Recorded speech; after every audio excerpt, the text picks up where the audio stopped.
if you hadn't fallen in love with Jesus yet, I'm telling you, there's something missing. And if you can fall in love with him, I'm telling you, everything else is going to start falling in place. But until then, you're just going to be working against yourself. That's all you're going to be doing. And so if we can truly grasp that this morning, that if we can just fall in love with him, you know, I got to thinking about when you love somebody. Y'all can be seated this morning if you'd like to. When you truly love somebody, especially, I'll say this, in the early stages of that relationship, you get to where you want to be with that person all the time. You want to constantly be talking to them. I know that, you know, just from being around the youth and, you know, even myself, you know, when me and Casey first started talking, you're all the time, you know, texting them and, you know, all this stuff and calling. I don't like talking on the phone, so I didn't call too much. But I do text, because text is fun. You know, it's, you say what you need to say, you know, you get it, send it. But I tell you what, a lot can be lost in a text message, for sure. And a lot can be taken the wrong way as well. But you want to be with that person all the time. It's like you're inseparable. And if we can be like that with God, that we just want to be in his presence all the time.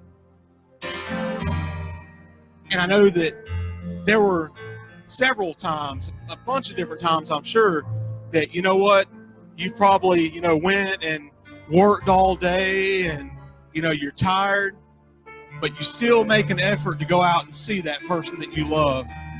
You know, whether it be on Friday night, you've had maybe the worst week ever, and, you know, you're just, you know, all tired and, you know, just over all of it, but you still go out to see that person on Friday night.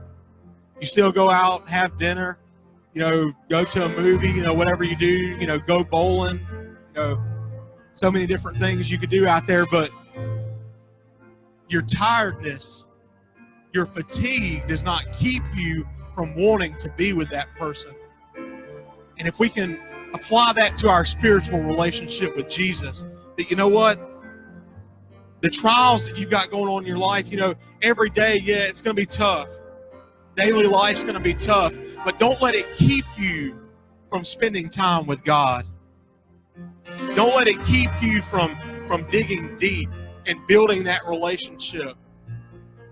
Now, the unfortunate thing is that a lot of times with relationships, that once it moves into that serious stage, you know, and maybe, you know, you get married and you've had, you know, some kids and things like that, there's a lot of times that communication kind of falls to the wayside. And I mean, it happens. Don't let that happen with your relationship with God. I don't care if you've been living for him for 5 days, 5 years, 10 years, or 50 years. He wants to hear from you. He wants that communication to be there. He wants to know that you love him. And if you want him to love you, guess what? You got to love on him a little too. I hope that he looks down on us this morning, and I hope that he feels loved. I hope he feels that worship going up to him. I hope that I hope he's got a big smile on his face right now, just from looking down at Mount Pleasant and saying, you know what, there's a people after my own heart. There's a people that want to worship me, that they're not having to be forced, but they're voluntarily there worshiping me. That has nothing to do with my message this morning.